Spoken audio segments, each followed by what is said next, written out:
Comment ont évolué les relations entre Emmanuel Macron et Édouard Philippe? Ce lundi 11 septembre, un proche de l'ancien Premier ministre rapporte dans les colonnes du Parisien que l'entente entre les deux hommes politiques ne casse pas trois pattes à un canard. 2 ans après leur première rencontre, Édouard Philippe a accepté de se livrer à Audrey Crespo-Mara à l'occasion de la traditionnelle interview de rentrée dans l'émission 7 à 8, diffusée ce dimanche 10 septembre, sur TF1. L'occasion pour celui qui était au plus près du gouvernement d'Emmanuel Macron de se confier sur son état de santé en premier lieu. Maintenant, c'est fini. Normalement, ça ne bougera plus, a-t-il assuré à la journaliste, malgré les symptômes visibles qu'il a pris soin de décrire.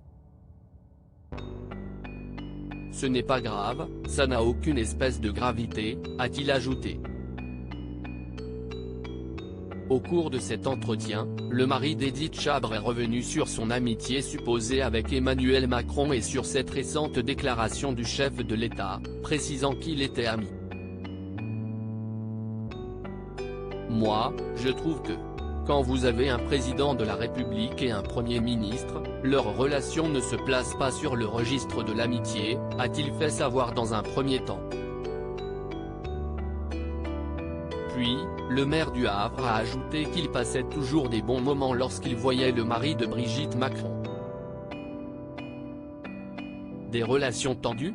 Ce lundi 11 septembre, le Parisien consacre une demi-page aux ambitions d'Édouard Philippe pour les prochaines années à venir. En marge de son interview avec Audrey Crespo-Mara sur TF1, des proches de l'ancien Premier ministre ont évoqué la nature de ses relations avec Emmanuel Macron. Et si le mordu de boxe confiait passer de bons moments en revoyant son ancien chef, on apprend que les deux politiciens n'attendent rien, l'un de l'autre. Ils l'ont parfaitement intégré, précise une source, qui ajoute que cela permet à Édouard de voler plus librement de ses propres ailes.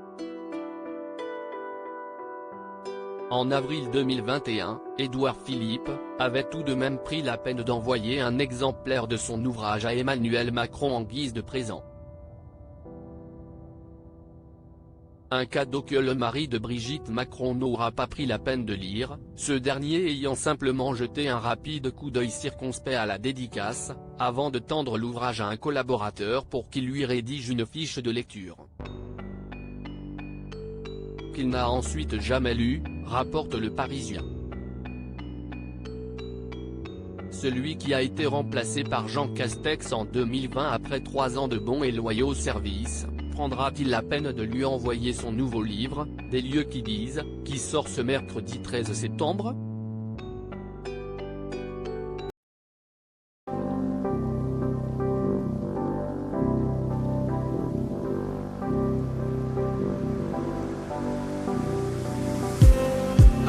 Just need